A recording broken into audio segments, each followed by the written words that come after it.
gelaya haya aadan inna lillahi wa inna ilayhi raaji'uun waxa walba waxa ka horeeya waxa weyn inaynu u ducayno marxuumka ilaahay naxariistii janno ha ka waraabiyo dhamaan qoyskiisii iyo qaraabadiisii tacsiid baan u diraynaa ugu horeeya xaaskiisii iyo caruurtiisii iyo reer xasan cawka oo dhan waxa kale ka tacsiideynaa dhamaan ba inta isku bahda haayeen oo anagu aanu ka mid nahay oo ay muddo badan soo wada shaqeynayeen iyo dhamaan ba dadka Soomaaliyeed afka Soomaaliga cid ku hadashaba oo uu helo ahaa oo dad tirsan iyo wada yaqaanay magac weyn oo ku lahaa Soomaaliyeed waad mahadsantahay maxamed aadan xirsi aadan idinku waxaad aad u sii dheer tahay xilligii waxbarashada ayaad iskuul ahaydeen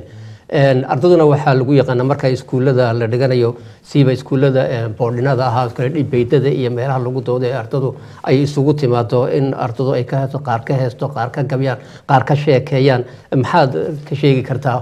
xagga shaqada ka soo kooday waxbarashada Allahu naxariisto Axmed Xasan Cawke horta waxaan kulanay dhowr iyo 60kii yani 64kii waqtiyadii dagaalkii Itoobiya Soomaaliya dhacay koobaad waxaan isugu nimay dugsi ku yaala mashaariicda Cadaadley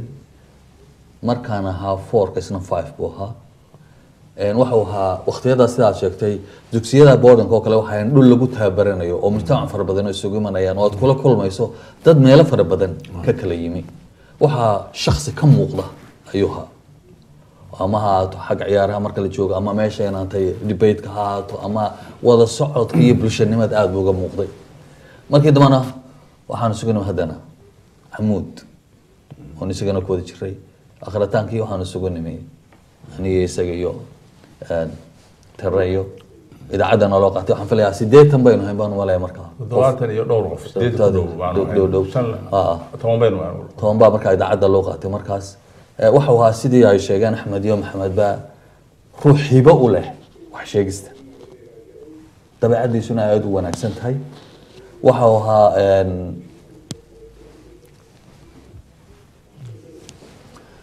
ahaa ruuxiba u leh sida wax loo sheego oo waliba waxa laga yaabaa Axmed waxa uu sheegay warka marka loo keeno warku haduu kooban yahay walkiisa laakiin waxa dhici jirtay 40 daqiiqo oo kale oo mararka qaarkood ka soo qaad shir la qabtay oo kale oo toos loogu dhigo oo dadana toos u akhriyo laakiin marka la eego dhinaca kale marka aan eegno dabeecadiisu cajiib ah Allahu naxariiso marxuumkaasi muu ahayn dadkan maartay backbiting waxa la yiraahdo maartay xanta iyo ka tabahadalka iyo muu ahayn waxa ruux macaan oo cid walba dhaqmaya oo dadkuna ay wada jecel yihiin waxa lagu jeclaadayna marka adeegto anaga oo naga tago waxa ay horta aniga Maxamed oo kale xagga wararka baan u badnay laakiin isagu wuxuu isku darsaday warkii uu sheegay music uu sheegay sports uu sheegay dhinac walba uu ka fargalay taasi waxa uu ku hantay dad fara badan oo dhageystayaasha idaacada laakiin hiba ilaahay uu siiyay codka xitaa markaan iskuulka ku jiray waxa nin marka uu hadlayo ama meelaha ka jeedinayo aad loo ku soo joogsado marka ilaahay naxariista jannaha ka waraabiyo waa nin de ummadda Soomaaliyeedna ay wada jecesho aad ka garan kartaa maanta ba sida maartay dadku ay uga sheekeynayaan ama media uga hadlayaan tilmaamaha ama xidigaha ayuu kamid ahaa ugu horeeyay marka la xagga warbaahinta oo kamid ah xaqiiqi afi aditoona anu ma rumaysan maasha Allah awka dib iigeysay afi aad mid yartaat kuma qancin hadii la sheegay meelaha fikrada meesha qofkaasi uu joogay ana qof wanaagsan ba Ilaahay u naxariis waxaan ku darayaa wuxuu lahayd iyadana qudheeday hebo oo lahaa murtida uu qaban jiray qof baa mesela dhageysto aan qaban laakiin record amal buu haayo xafid kabayada sheekooyinka marka waa hibaankaasna wala xaqiiqda Ilaahay naxariista jannaha ka waraabiyo intii aan ugu idin imanin runtii waxaan Cawkaan ku bartay 77kii ayaa Hargeysa makhaayadaha marka faallada maalintii uu akhriyo way duubi jireen dib bay u duubi jireen dabadna barqadii markay tahay dadku ay soo toosaan ayaa waxa la saari jiray cajaladii dabadna makhaayada la saaro faallada Cawka uu akhriyay la saaro ugu yaraan maalinta waxa u gadmi jirtay 100 shilin oo shaaha iyo in ka badan ayaa u gadmi jirtay waxa la dhageysanayaan waxa in kastoo xiisa arintu ay iska lahayd dagaalkii 77kii ay ahayd haddana faallooyinkii uu akhriyay ereyadii uu taliska cagajiidka maxay halbacaad lagu lisay erayadii caynka ahaa runtii faallooyinkii ayaa dadka Soomaalidu aniga berigaasaan bartay cawka oo anigoon dee raadiyo Muqdisho aan imanin ayaan bartay markii dambe BBC dara raadiyo Muqdisho aan isugu nimidna inta aad sheegteen ayuu runtii lahaa wuxuu ahaa nin marka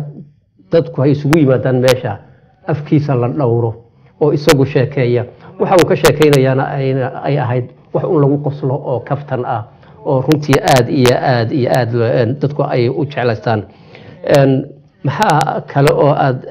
aadana aad leedahay hibooyinkii gaarka ahaa oo cawka uu lahaa oo lagu xasuusan karaya mesela barnaamijyadii uu sheegi jiray ilaa iyo imikadan